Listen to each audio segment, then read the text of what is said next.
Hi, maidcv.com. I am Angelica Masilang, 32 years old. I have two children with my mom here in Philippines when I'm at work. Please describe your last job. I work in Dubai as a nanny for a local family. I look after 2-year-old girl since 2 months, all her daily needs. Okay. So, do you know how to cook?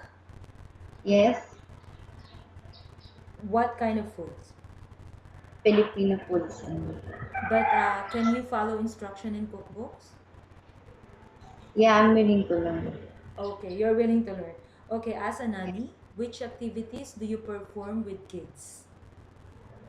I teach them how to count. Mm-hmm. I play with them. I attend all their needs, and I teach them how to sing the. Teach them how to sing. Okay. Yeah, yeah. If one of the children hurts himself, what will you do? First, I will give her first aid. Then I tell my employee.